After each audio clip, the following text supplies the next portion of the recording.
শাহজাহানের বিরুদ্ধে সাধারণ মানুষের অভিযোগপত্র জমা নিল প্রিয়াঙ্কার নেতৃত্বে কোর্টের বিচারপতিরা। উত্তর 24 পরগনার বসিরহাটের সন্দেশখালী এই এলাকাতে শেখ শাহজাহান এবং তার সাগরেদরা সাধারণ মানুষের উপরে নানান রকম নির্যাতন চালিয়েছে। তাদের জমি জায়গা রেকর্ডে থাকা সত্ত্বেও সব কেড়ে নিয়েছে জোর করে। অভিযোগ বিভিন্ন জায়গাতে জানিয়েও কোনো লাভ হয়নি।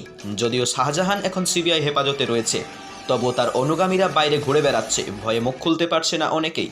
তাই প্রিয়াঙ্কা জিব্রিয়াইলের নেতৃত্বে কলকাতা হাইকোর্টের 4 জন আইনজীবী ও লোকাল 3 জন আইনজীবী মোট 7 জনের একটা প্রতিনিধি দল সন্দেশখালীতে এসেছিল শনিবার। তারা সাধারণ মানুষের অভিযোগ জমা নিয়েছে। এটি সরাসরি কলকাতা হাইকোর্টে জমা হবে। প্রিয়াঙ্কা বলেন, আমরা সাধারণ মানুষের পাশে সব সময় আছি। পোস্টপোল ভায়োলেন্সের সময় ছিলাম, সাধারণ মানুষ আমাদের ওপরে ভরসা করেন। বহুদূর থেকে মানুষ এখানে এসে জমা দিচ্ছেন কাগজপত্র। জন্যে সবসময় আমরা উপস্থিত আছি। আপনারা দেখেছেন পোস্টপোল ভায়োলেন্সের পরেও সেই ভূমিকা আমরা দেখিয়েছিলাম। তো মানুষের কাছে এই সন্দেশ যাবার দরকার আছে যে আজকে কিন্তু আমাদের এই সমাজেও শিক্ষিত মানুষ আছে যারা ওদের পাশে আছে, তাদের জন্য লড়াই করার জন্য। দেখুন, আপনি তো দেখছেন চারদিক থেকে কত দূর দূর থেকে লোকজন এসেছে। তাদের বিশ্বাস আছে যে কোনো কিছু করব আমরা বলেই এসেছে।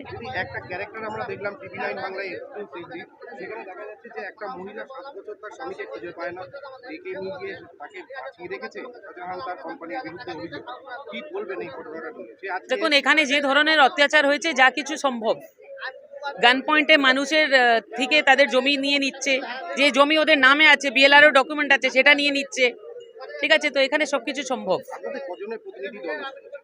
দেখুন, আমার সঙ্গে 7 জন আইনজীবী কলকাতা থেকে এসেছে, আর 5-7 জন আইনজীবী এখানকার আছে। প্রতিনিধি প্রদীপ সরকারের রিপোর্ট, অরণ্য টিভি।